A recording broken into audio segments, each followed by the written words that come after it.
start us again if that's cool. Okay. Awesome. Okay, and I don't want to just jump too drastically into it, but you were talking about like the Pittsburgh shooting, and my whole class that I'm involved in is about like freedom of expression and how that can contribute to like, I mean, a less violent culture. The more we like learn about everyone's differences and like learn to accept and understand those differences. Mm-hmm. And I'm curious how you think, from your experience, like here at UNC, and then also just reading the news and stuff, how you think like freedom of expression issues contribute to like a better understanding. Like, do you think that? Actually, let's just not go there right now. I guess I just want to hear about here at UNC. Like, do you think that this is like a safe place to practice your faith? I do. Yeah.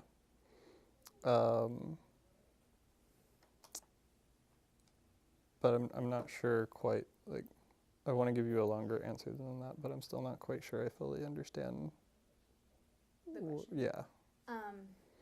Yeah, so, well, okay, let's narrow it Are you down. asking, like, what about this place either does or does not make me feel that?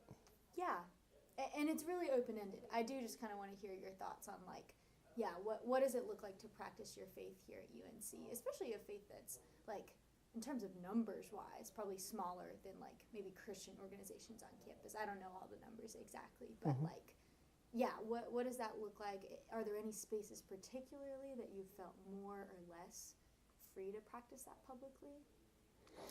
I mean, not really. Like, when I mentioned putting on tefillin, I did that at the pit, and I can't really think of anywhere that I would feel like I need to like hide the fact that I'm Jewish, unless something crazy were happening, like there was news of a shooter on campus or something like that, then I probably wouldn't be like, hey, I'm Jewish, you know what I mean? But yeah, I mean, I don't think I've been anywhere around here that I felt like I couldn't express my faith if I wanted to, and I think, would you want to? Do you think that their talking is loud enough that you would want to like? I think, could we close the door? Probably, It yeah. should be fine. Okay. I think you can close the door if you want. Just kind of a bit cracked. Mm-hmm. It's funny. But yeah, no, that's a great answer. And I'm curious, so you grew up in Asheville, Mm-hmm. right? Do you feel like Asheville was a more comfortable space to practice your faith, or that UNC is? Or maybe they're about the same? I would say I don't really see a difference. I feel a stronger like draw to places like Hillel around here because of the nature, like, of the fact that it's on a college campus where there's more young people that I have more things in common with. So, like, it's more of a place that I like outside of going just for services. Like, am able to find more reasons to want to come here. Whereas, like, back in Asheville, as far as places that I went for Jewish services and tradition, there the other congregants were all a fair bit older than me. There were few young people, and then the ones that were there were usually not young adults. It was usually an age range of like there's plenty of much older folks. There's children, and there's young married couples. But like the like people that I could bond with was not really there. So I would say that element like makes me want to be here more here, but that's not really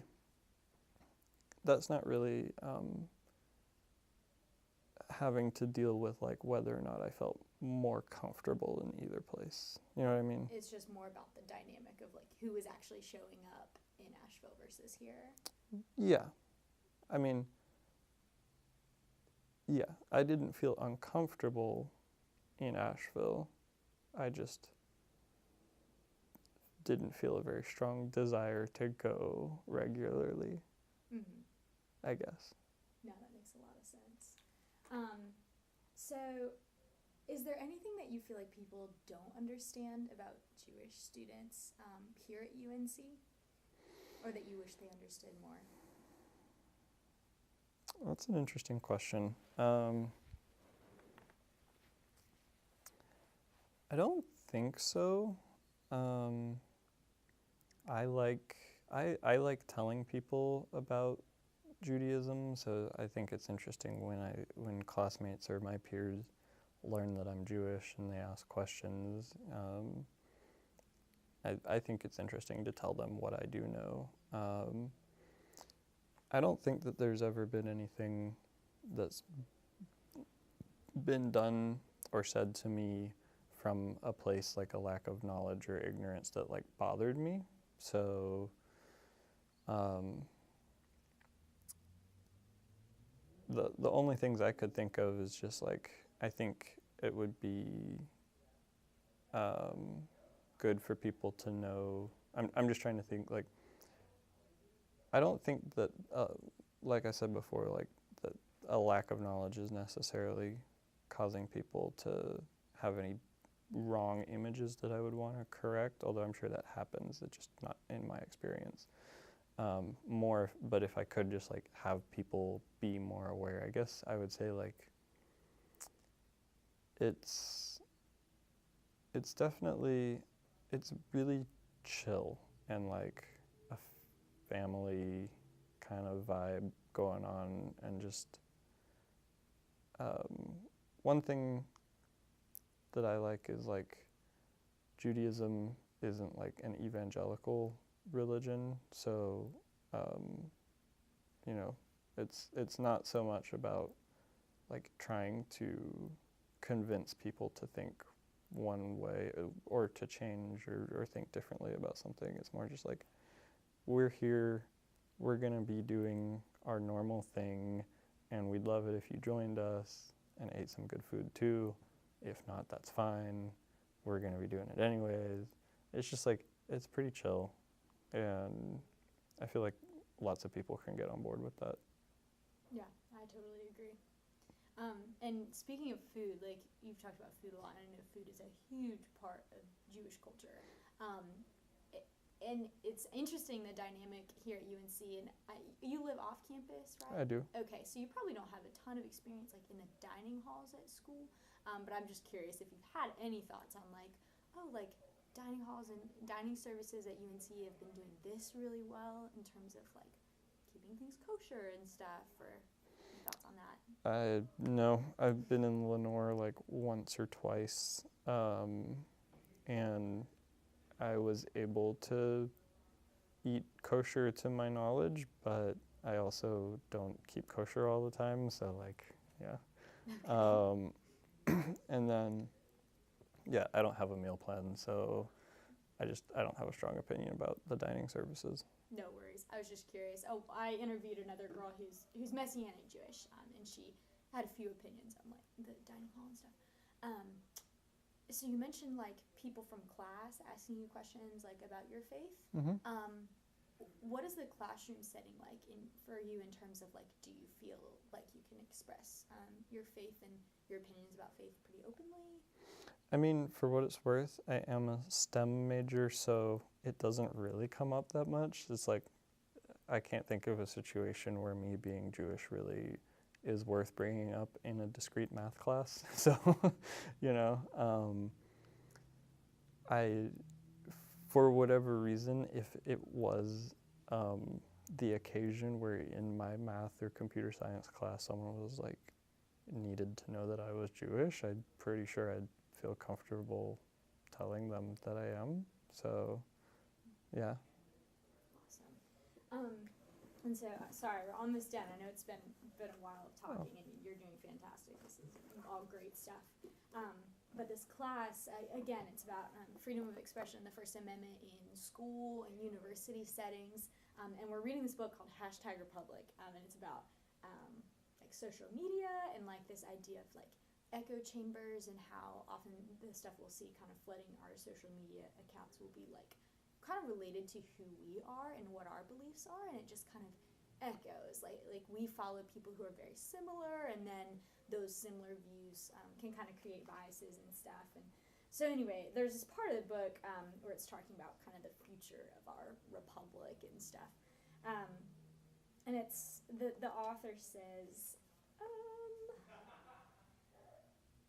that this republic demands not only a law of free expression, but also a culture of free expression in which people are eager to listen to what their fellow citizens have to say.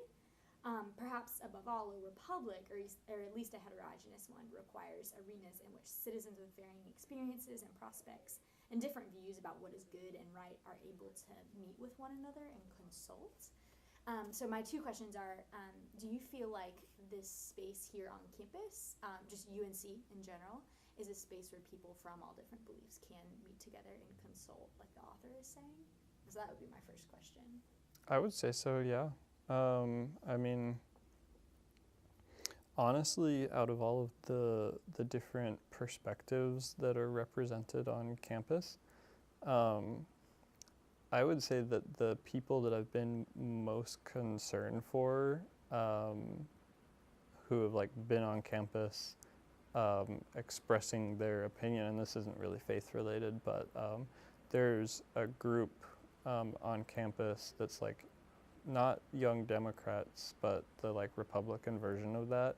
And so like I feel like this is not a place where they're very popular, just being in a more liberal leaning area of North Carolina, and especially like at this university, I feel like a lot of people really don't like conservative viewpoints. And I mean, I'm a liberal leaning person myself, so like I wouldn't want to go join those clubs, but that's the only time that I've ever seen a group on campus and been like, I feel like they probably get a lot of flack, but I haven't actually seen that happen. That's just like my weird perception of like, I feel like this is a very liberal place, so it seems like the Republican student organization would probably be smaller and maybe have a harder time reaching students around here, I guess. And that kind of relates to my next question. So, you know, you're kind of saying that this is a space where that can happen, where different ideas can kind of meet. But this is talking about not only needing a law of free expression, but also that culture of free expression. And so do you think like the student population here at UNC overall exhibits that culture of being open? I think so, yes. I have seen lots of like intermingling of faith representations, if that makes sense. Like I've got some Hindu Indian classmates who invited me to their Diwali night, and I would have gone if it hadn't been at the same time as Shabbat, because like it sounded like an interesting time. I've talked with lots of Christians on campus. I would say that's probably all of the faiths represented that I can think of. And then everyone seems to be pretty cool with the fact that like there are people here who are different than them and don't think the same thing as them. I would say the only people that seem to maybe run into some issues are like the pit preachers. Sometimes they can get into heated debates with people, and it feels like the students sometimes can kind of gang up on them, but they're pretty good at handling it and just yelling louder, so, you know. This is true. Yeah, so overall, like I've not seen anything on this campus that made me say, man, the culture here is really, you know, being unfair to or squashing the voice of some group.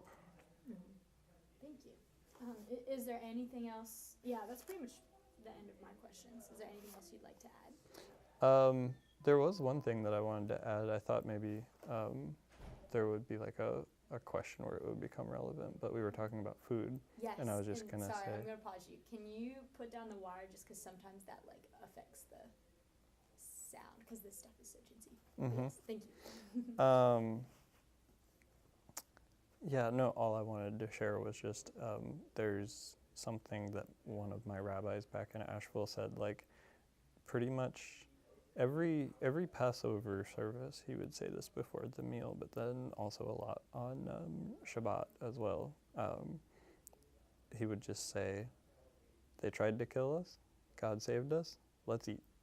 And it's just like that became a very regular thing. Just I hear that all the time before meals. What do you think he meant by they? They tried to kill us. Lots of people have tried to kill Jews throughout history. So. Awesome. Well, thank you so much. Yeah, that's it. Do you want to go take some portrait shots? Sure.